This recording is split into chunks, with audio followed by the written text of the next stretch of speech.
Jadikanlah akhlak kita dengan akhlak Rasulullah satu hati, satu jiwa, satu tujuan arah agama Islam.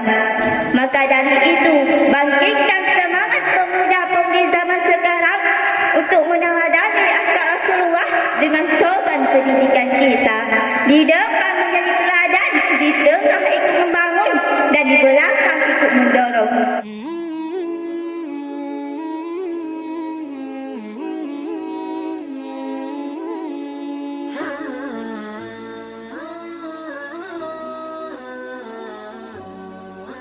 Wabarakatuh.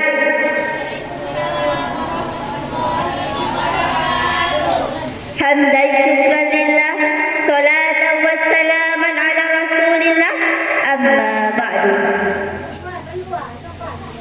Walaupun air mengalir begitu deras, tak sederas tetesan umatnya. Walaupun samudra begitu luas, tak seluas penanggung nyawanya. Walaupun tinggi sang ibadah, tak patut kita tinggikan kecuali Allah Azza wa Jalla. Selawat bertangkaikan salam yang meningkatkan iman dan takwa, yang membuahkan Islam yang hakiki demi tercapainya ridha ilahi. Baiklah kita junjung tinggikan kepada Presiden dunia yang menghapus rasa dendam, yang sering menjaga salat malam, yakni Habibana wa Rasulana Muhammad sallallahu alaihi wasallam, yang mana yang telah membawa umat Islam dari zaman jahiliyah hingga zaman Islamiyah, dari zaman kegelapan hingga zaman terang benderang, dari zaman Utsman bin Affan hingga ke zaman kita-kita yang cantik dan tampan. Alhamdulillah. Kata-kata ta'zim wal ikraman saya kepada ayahanda rohani kita bersama, yaitu Abiyah beserta dengan keluarga. Semoga selalu dalam lindungan Allah Subhanahu wa taala. Dan kata-kata ta'zim wal ikraman saya kepada dewan-dewan guru yang mengajari kami siang ataupun malam, yang sudi kiranya mengajari dengan penuh kesabaran dan keikhlasan.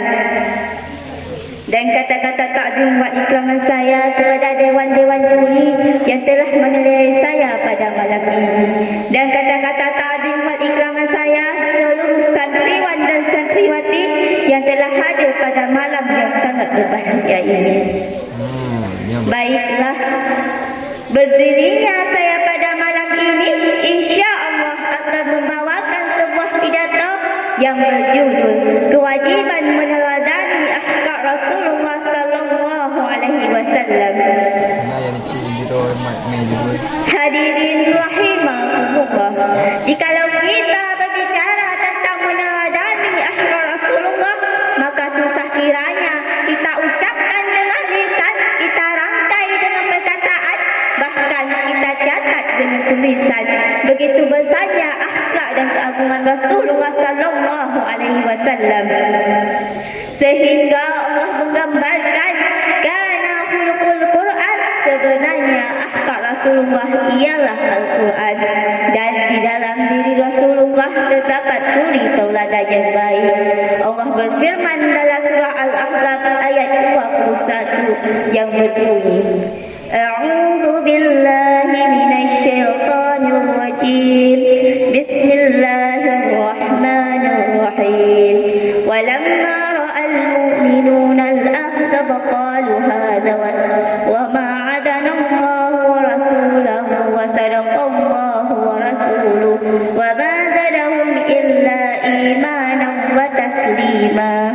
Yang artinya sesungguhnya telah ada pada diri Rasulullah suri tauladan yang baik bagimu,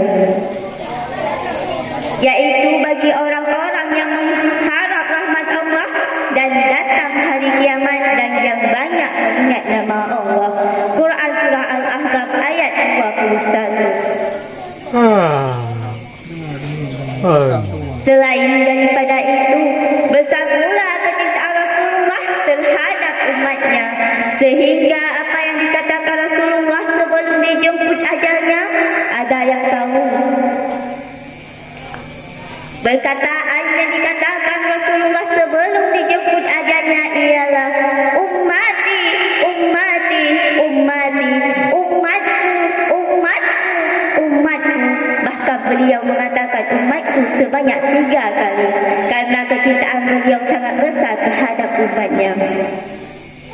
Tetapi mengapa pemuda-pemudi zaman sekarang tidak mau meneladani akhlak Rasulullah, tidak mau menjalankan sunat-sunat Rasulullah? Mengapa demikian? Karena pemuda-pemudi zaman sekarang lebih mementingkan pergaulan, namun pergaulan tersebut tidak sesuai dengan ajaran agama Islam. Mereka bermabuk-mabukan, meminum minuman keras, bahkan memakan obat-obatan yang tidak berguna bagi mereka. Na'udzubillah, tsumma na'udzubillah min dzalik. Hadirin rahimakumullah, kecintaan Rasulullah tidak seperti obat nyamuk yang menjaga dan melindungi kita selama tidur. Kecintaan Rasulullah tidak seperti pasta gigi yang menjaga dan melindungi kita dari bau mulut saja.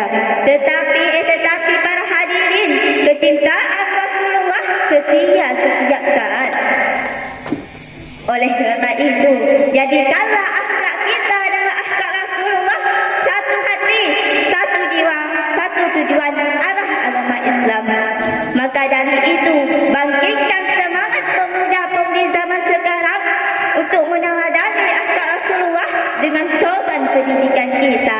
Di depan menjadi teladan, di tengah ikut membangun, dan di belakang ikut mendorong, sehingga terciptalah pemuda-pemudi sejati yang dicintai sifat para nabi. Maka sebelum menutup pidato dari saya, beberapa peribahasa mengatakan, harta kita, tenaga kita, jiwa kita, bahkan sekalipun nyawa kita korbankan untuk agama Islam. An-najahu qaratuna wa du'a'u silahuna wal jiddu wal ijtihadu sabilna min ghairiha. Mungkin cukup sekian pidato dari saya. Mohon maaf atas bila ada kesalahan dan kekurangan dalam tutur bahasa saya. Dimaklumi saja saya masih seorang pelajar. Wabillahi